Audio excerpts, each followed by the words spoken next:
Hello all of you. और जो आज हम आपका जो सीरीज चल रही थी शॉर्ट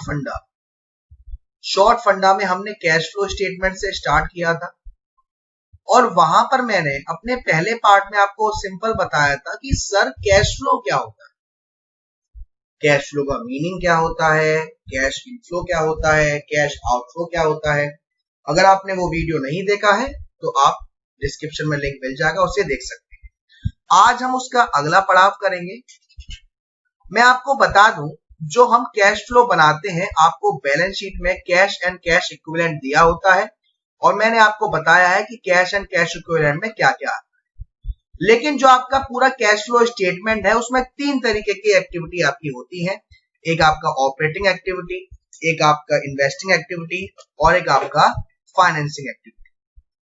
ये तीनों ही एक्टिविटी करने से पहले आपको एक फंडा आना बहुत जरूरी है जिसको हम कहते हैं नेट प्रॉफिट। यानी कि सबसे पहले आप ये निकालते हो कि आपको इस साल सभी खर्चे करने के बाद नेट प्रॉफिट कितना हुआ।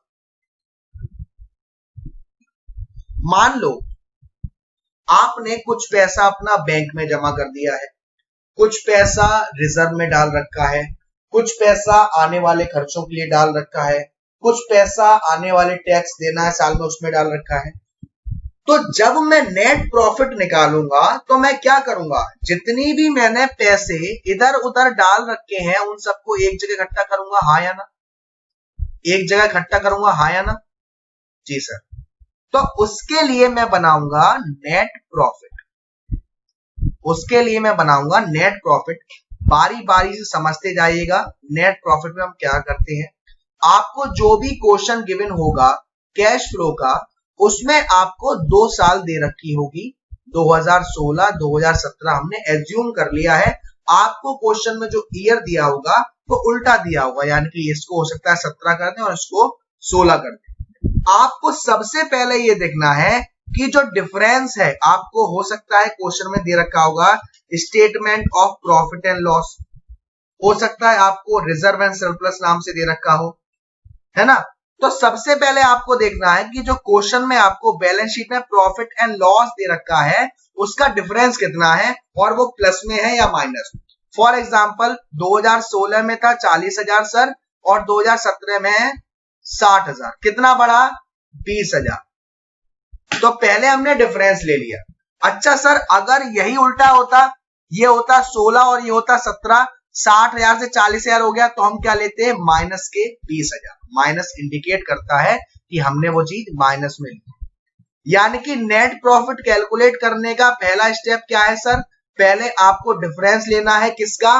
प्रॉफिट एंड लॉस का, या statement of profit and loss, जो कि आपको बैलेंस शीट में शेयर होल्डर्स फंड के नीचे या नोट्स टू अकाउंट में आपको इजीली मिल जाएगी। सबसे पहले आपने वो ऐड कर दिया, ठीक। अब सुनते जाना सर और क्या क्या आप ऐड करेंगे। आपने कोई पैसा रिजर्व में डाल रखा है, आपने कोई पैसा रिजर्व में डाल रखा है जिसे हम कहते हैं जनरल रिजर्व या transfer to general reserve. General reserve हम क्यों बनाते हैं कि आने वाले टाइम में हो सकता है अगर आपको ये नुकसान हो जाए या ये दिक्कत हो जाए तो वो पैसा वहां काम आए, तो हम उस पैसे को निकाल के ऐड कर देंगे, क्योंकि अभी हम ये निकालना चाह रहे हैं कि आपको नेट प्रॉफिट कितना हुआ। तो जितना भी जनरल रिजर्व है उसको क्या कर दोगे? ऐड कर दोगे। उसके बाद आता है आपका provision for tax. Provision for tax का मतलब क्या होता है कि सर आने वाले साल में हमें टैक्स देना है, उस टैक्स को देने के लिए हमने ऑलरेडी प्रोविजन बना रखा है कि जब टैक्स देने का टाइम आएगा हम पेड कर देंगे। फॉर एग्जांपल आपको 2 साल का प्रोविजन फॉर टैक्स दे रखा है, 2016 का और 2017 का। तो जो 2016 का प्रोविजन फॉर टैक्स था वो कब पेड करा होगा? 2017 में। और जो 2017 का प्रोविजन है वो कब पेड करेंगे? 2018 में। यानी कि अभी तो पेड नहीं करना, अभी मैं क्या कर रहा हूं सर? अभी आप नेट प्रॉफिट कैलकुलेट कर रहे हो। तो जो करेंट ईयर का प्रोविजन फॉर टैक्स होगा, करेंट ईयर का जो प्रोविजन फॉर टैक्स होगा, जो आपने अगले साल पेड करने के लिए आपने बनाया है, उसको आप क्या कर दोगे? ऐड कर दोगे नेट प्रॉफिट कैलकुलेट करते समय। यहां तक क्लियर है? यहां तक क्लियर है? जी सर क्लियर है। उसके बाद और 2-3 बातें आती हैं। क्या? Proposed dividend. आपने सोचा कि इस साल के एंड में हम लोग अपने शेयर होल्डर्स को इतना डिविडेंड दे देंगे, तो सोचा ही है, प्रपोज्ड है, इस साल के एंड में दे देंगे। आपने अलग कर रखा है वो डिविडेंड। क्या करोगे? उस डिविडेंड को वापस से क्या कर लोगे? अपने नेट प्रॉफिट में जोड़ दोगे। और कौन सा propose dividend sir? Current year का। यहां तक बात क्लियर है? जी सर क्लियर है। उसके बाद लास्ट पॉइंट आपका इंटरिम डिविडेंड। अगर आपने इंटरिम डिविडेंड पेड कर दिया है इस साल, तो उसको भी आप ऐड कर देंगे। हर स्टेप क्लियर है?